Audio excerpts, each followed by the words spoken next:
Joseph Fair, a virologist and epidemiologist who's worked on the front lines of the Ebola outbreak in Africa, believes facts may be our best defense against the coronavirus. There's so much misinformation out there, and it's breeding a lot of confusion.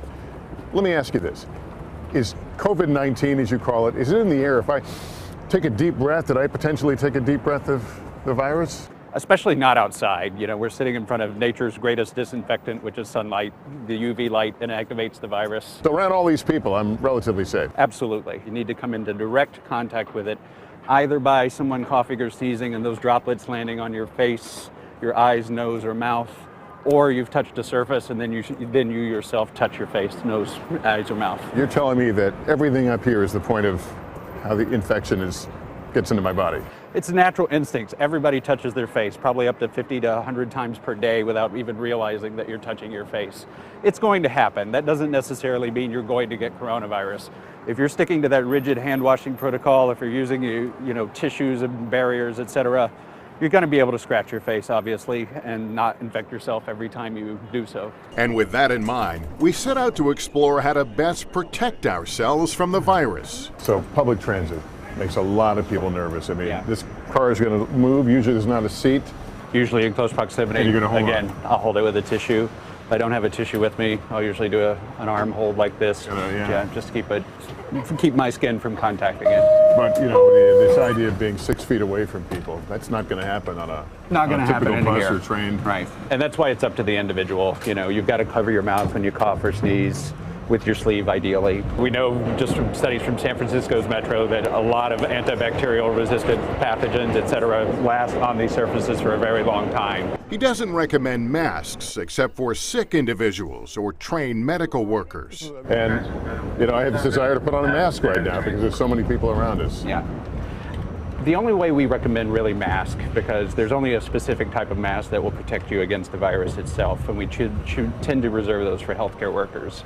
Also, if you're not using it with goggles, it's not really going to protect you because you've only blocked two of the three known routes of transmission. If you are sick and you're coughing, it is a good idea to maybe use a surgical mask yourself as a sick person. That way, when you do cough, if you're not covering, you've at least got a physical barrier between you and those droplets that would come out when you cough or sneeze. Next, we headed to the office. I think it's probably fair to say millions of Americans work in environments not unlike this, sitting, 6-7 feet apart.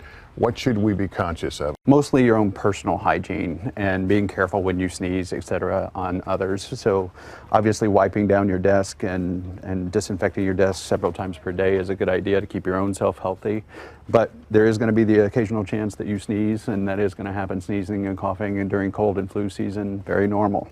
So ideally, you'll have tissue or some hand sanitizer next to you. You'll be able to reach quickly, grab a tissue, use it to cover your mouth when you cough or sneeze, immediately dispose of that tissue. Don't put it on the desk. Don't put it on the desk. And then hopefully sanitize your hands or go wash your hands. It would be even better. And routinely disinfect your personal workspace, he says. Everything here would be what we call a fomite, or a surface that can carry an infectious virus for up to 9 days in the case of coronaviruses.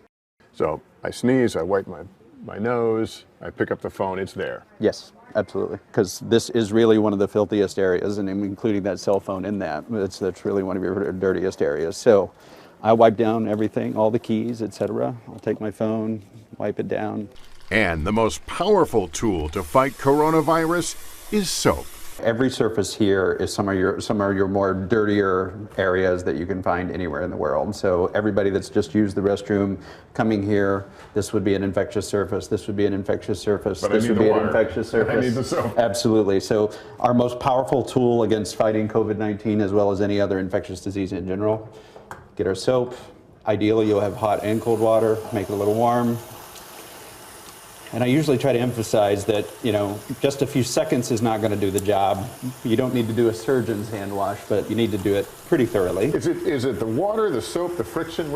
Soaps have a lot of detergents in them that automatically inactivate what we call enveloped virus. COVID-19 is an enveloped virus. So that both the friction, sliding it physically off, but also those detergents that break down the virus. Do a good hand rinse. Okay. Now usually I will take, if there's a sink like this, Really? my elbows and push it back. Feels a little awkward, but Yeah. It is, and this is something you have to get used to. Yeah. Walk over, get your towels, wipe your hands. And then I usually take actually a second towel, which I recommend for everyone.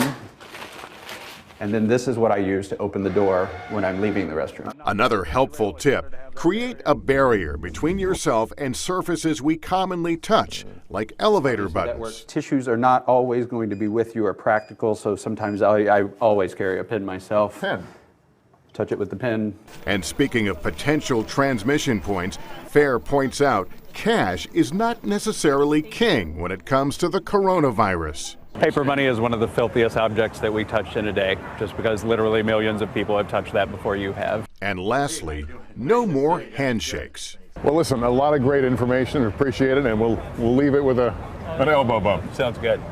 Hey, NBC News fans, thanks for checking out our YouTube channel. Subscribe by clicking on that button down here, and click on any of the videos over here to watch the latest interviews, show highlights, and digital exclusives. Thanks for watching.